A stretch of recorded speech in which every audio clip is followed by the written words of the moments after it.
Cuando hablamos del capitalismo, ya lo sabéis todos, no hablamos de la propiedad. La propiedad privada es lo contrario del capitalismo. La propiedad es la proyección directa del hombre sobre sus cosas.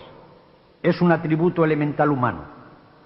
El capitalismo ha ido sustituyendo esta propiedad del hombre por la propiedad del capital, del instrumento técnico de dominación económica. El capitalismo, mediante la competencia terrible y desigual del capital grande contra la propiedad pequeña, ha ido anulando el artesanado, la pequeña industria, la pequeña agricultura. Ha ido colocando todo, y va colocándolo cada vez más, en poder de los grandes trusts, de los grandes grupos bancarios. El capitalismo reduce el final a la misma situación de angustia, a la misma situación infrahumana del hombre desprendido de todos sus atributos, de todo el contenido de su existencia, a los patronos y a los obreros, a los trabajadores y a los empresarios. Y esto sí que quisiera que quedase bien grabado en la mente de todos. Es hora ya de que no nos prestemos al equívoco de que se presente a los partidos obreros como partidos antipatronales o se presente a los grupos patronales como contrarios, como adversarios en la lucha con los obreros. Los obreros, los empresarios, los técnicos, los organizadores forman la trama total de la producción y hay un sistema capitalista que con el crédito caro, que con los privilegios abusivos de accionistas y obligacionistas se lleva sin trabajar la mejor parte de la producción y hunde y empobrece por igual a los patronos, a los empresarios, a los organizadores y a los obreros. Pensad a lo que ha venido a quedar reducido el hombre europeo por obra del capitalismo. Ya no tiene casa, ya no tiene patrimonio, ya no tiene individualidad, ya no tiene habilidad artesana, ya es un simple número de aglomeraciones. Hay por ahí demagogos de izquierda que hablan contra la propiedad feudal y dicen que los obreros viven como esclavos. Pues bien, nosotros que no cultivamos ninguna demagogia, podemos decir que la propiedad feudal era mucho mejor que la propiedad capitalista y que los obreros están peor que los esclavos. La propiedad feudal imponía al señor, al tiempo que le daba derechos, una serie de cargas. Tenía que atender a la defensa y aun a la manutención de sus súbditos. La propiedad capitalista es fría e implacable. En el mejor de los casos no cobra la renta, pero se desentiende del destino de los sometidos. Y en cuanto a los esclavos, estos eran un elemento patrimonial en la fortuna del señor.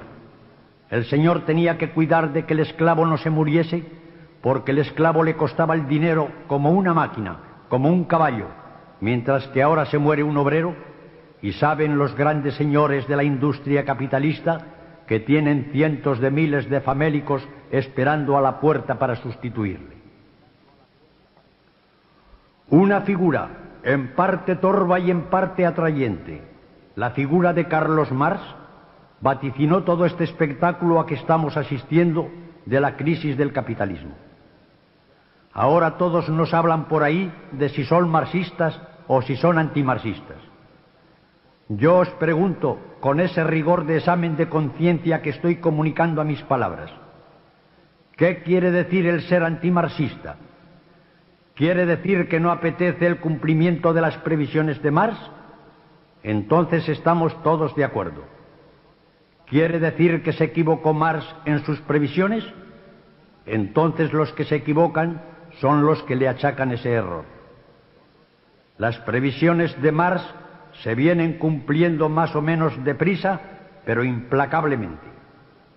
Se va a la concentración de capitales, se va a la proletarización de las masas y se va como final de todo a la revolución social que tendrá un durísimo periodo de dictadura comunista.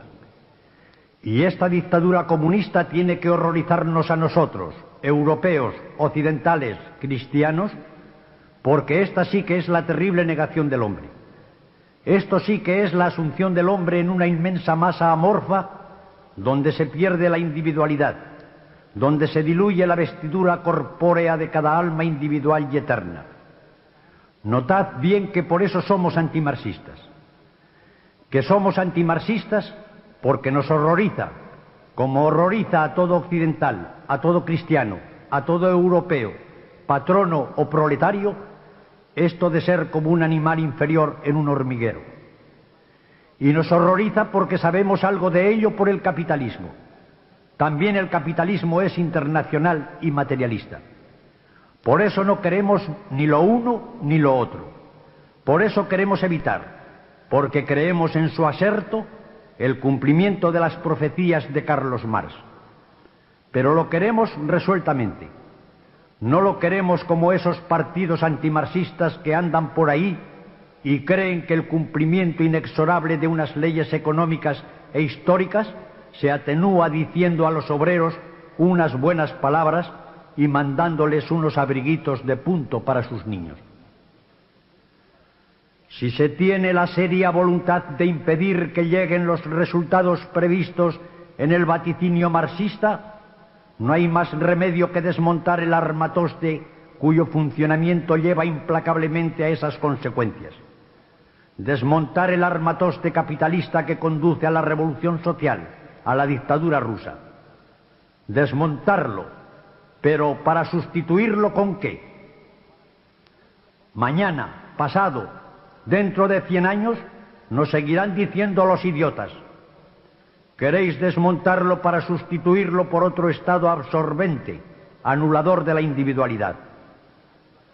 Para sacar esta consecuencia, ¿íbamos nosotros a tomar el trabajo de perseguir los últimos efectos del capitalismo y del marxismo hasta la anulación del hombre? Si hemos llegado hasta ahí, y si queremos evitar eso, la construcción de un orden nuevo la tenemos que empezar por el hombre, por el individuo, como occidentales, como españoles y como cristianos. Tenemos que empezar por el hombre y pasar por sus unidades orgánicas, y así subiremos del hombre a la familia, y de la familia al municipio, y por otra parte al sindicato, y culminaremos en el Estado, que será la armonía de todo. De tal manera, en esta concepción político-histórico-moral con que nosotros contemplamos el mundo, tenemos implícita la solución económica. Desmontaremos el aparato económico de la propiedad capitalista que absorbe todos los beneficios para sustituirlo por la propiedad individual, por la propiedad familiar, por la propiedad comunal y por la propiedad sindical.